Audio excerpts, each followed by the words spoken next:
ప్రేమించు కాపరి ఉషా కిరణాలు ఉదయకాలపు వాక్య ధ్యానమునకు మిమ్మల్ని ఆహ్వానిస్తున్నాం. ప్రార్థన. మమ్మల్ని మిక్కిలిగా ప్రేమిస్తున్న పరలోకపు తండ్రి, ఈ ఉదయకాలమున నీ వాక్యము కొరకు వచ్చి ఉన్నాం తండ్రి.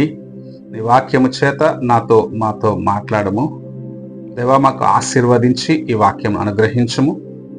ఈ ఉదయకాల సమయంలో వింటున్న ప్రతి ఒక్కరికి వినగలిగిన చెవిని, నీ వాక్యమును గ్రహించుకునే మనస్సును అనుగ్రహించి తండ్రి, నీవు మమ్మల్ని బలపరిచి స్థిరపరచమని యేసు పరిశుద్ధ నామమున అడిగి వేడుకుంటున్నాను పరమ తండ్రి, ఆమెన్. ఈ ఉదయకాలపు వాక్య భాగము యోధా పత్రిక ఒకే అధ్యాయము గనుక 17వ వచనం నుండి 19వ వచనం వరకు ఉన్న వాక్య భాగమును చదువుకున్నాం. అయితే ప్రియులారా, అంత్యకాలమందు తమ భక్తిహీనమైన దురాశల చొప్పున నడుచు పరిహాసకులందరని మన ప్రభువైన యేసుక్రీస్తు అపోస్తలులు పూర్వమందు మీతో చెప్పిన మాటలను జ్ఞాపకము చేసుకొనుడి. అట్టివారు ప్రకృతి సంబంధులను ఆత్మ లేనివారునై ఉండి భేదములు కలుగజేయుచున్నారు. అంత్య దినములలో ఎలాంటి వారు బయలుదేరతారని ప్రభు అయిన యేసు ఇచ్చిన హెచ్చరికను మరలా ఇక్కడ యూదా మనకు జ్ఞాపకం చేస్తున్నారు. తమ యొక్క శరీర కార్యములను బట్టి, శరీర ఆశలను బట్టి, ఇచ్చలను బట్టి నడుచుకునేవారు అనేకులు బయలుదేరి దేవుని మార్గములో నుండి నిన్ను తొలగించేదానికి, ఆయనను దూషించేవారిగా, ఆయనను అవమానపరిచేవారిగా ఉంటూ నిన్ను తప్పుదారి పట్టించేవారిగా అనేకులు బయలుదేరతారు అని దేవుని యొక్క వాక్యం సెలవిస్తుంది. ఇది ఈ దినములో ఎంత సత్యమై ఉన్నది. అనేక మంది బయలుదేరినారు, దేవుని పేరట కూడా బయలుదేరినారు. అనేకులు దేవుని యొక్క పేరట బయలుదేరి విశ్వాసులను సహితము మోసగించేదానికి ప్రయత్నిస్తూ ఉన్నారు. ప్రభు అయిన యేసు తన సేవకుని ద్వారా చెప్పిన ఈ మాటలు మనం జ్ఞాపకం చేసుకోవాలి. మనము జాగ్రత్తగా ఉండాలి. ఇతరులు నీ యొద్దకు వచ్చి దేవుని కార్యములు మాట్లాడేటప్పుడు స్తుతిస్తున్నారా, దేవుని గణపరుస్తున్నారా, ఆయన నామాన్ని గణపరుస్తున్నారా అని నీవు పరీక్షించుకోవాలి. కొందరు దేవుని యొక్క పేరట వస్తారు, కరపత్రాలు ఇస్తారు. ఆ కరపత్రాల్లో దేవుని కార్యములను తమకు ఇష్టం వచ్చిన రీతిగా మలుచుకుంటారు. దేవుని యొక్క కార్యములు తమ ఇష్టానుసారంగా మలుచుకొని నీకు బోధించిన అనేక సార్లు విశ్వాసనబడిన వారు కూడా అందులో చిక్కుకొనిపోయి నిజదేవుని మార్గమును విడిచి తమ హృదయములను లోకానుసారమైన కార్యములకు మార్చివేస్తున్నారు. ఒక దినము నేను మా ఇంట్లో ఉన్నప్పుడు ఒక వ్యక్తి కరపత్రం తీసుకొని వచ్చాడు. ఆ వ్యక్తి చెప్పిన కార్యములు చూసినట్లయితే, ఒక వ్యక్తి ఎన్నిసార్లు పాపం చేసినాను, ఆ పాపమును మరలా ఒప్పుకొని దేవుని దగ్గర క్షమాపణ అడిగి తన జీవితాన్ని కొనసాగించవచ్చు, అది తప్పే కాదు, తిరిగి తిరిగి చేయటం మనుష్య స్వభావము అని బోధించటం ప్రారంభించారు.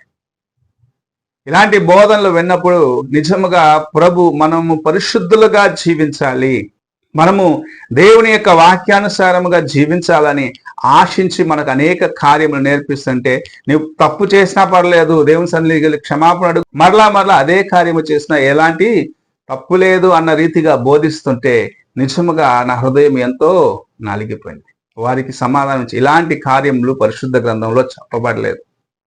నా ప్రభు పరిశుద్ధుడిగా నీవు ఉండాలని ఆశిస్తున్నానని తన యొక్క ప్రాణమునిచ్చి నన్ను రక్షించినాడు.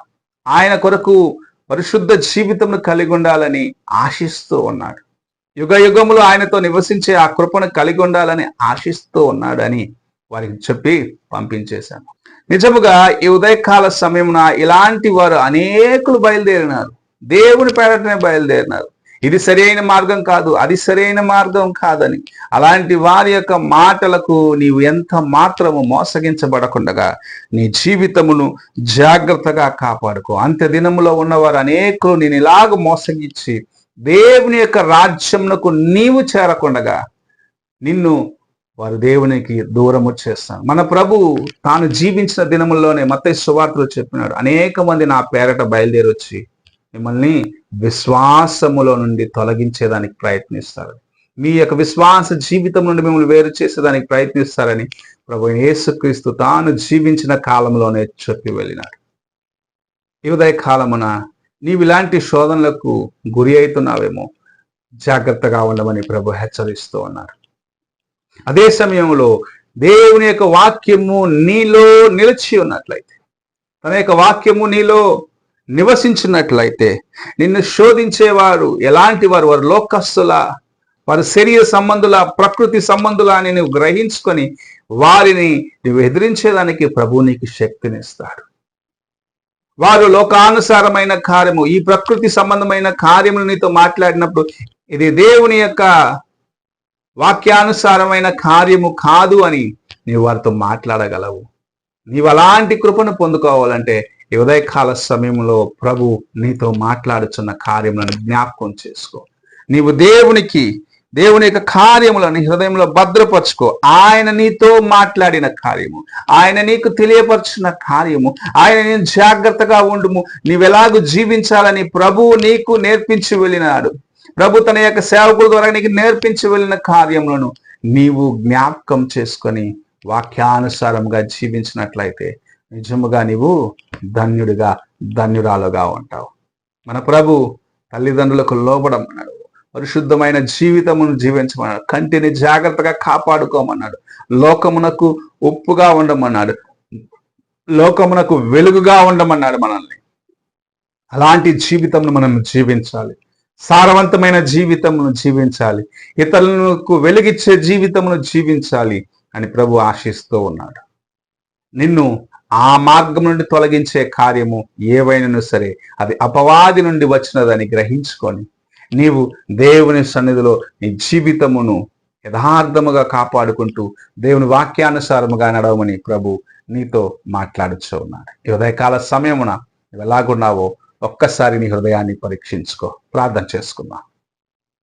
మమ్మల్ని మిక్కిలిగా ప్రేమిస్తున్న పరలోకపు తండ్రి, ఈ ఉదయకాలంలో మీరు ఇచ్చిన ఈ కొద్ది మాటలను బట్టి వందనాలు చెల్లించుకుంటున్నాం.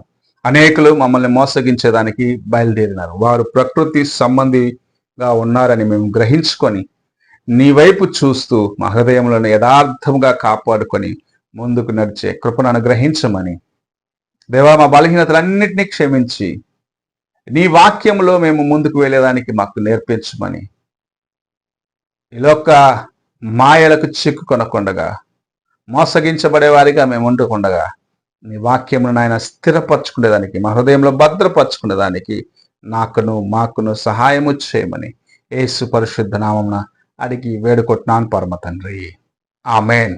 తండ్రి అయిన దేవుని ప్రేమ, కుమారుడైన క్రీస్తు కృప, ఆదరణకర్తైన పరిశుద్ధాత్మిక సహవాసము ఇప్పుడును ఎల్లప్పుడూ తోడై ఉండి సదాకాలము నడిపించునుగాక.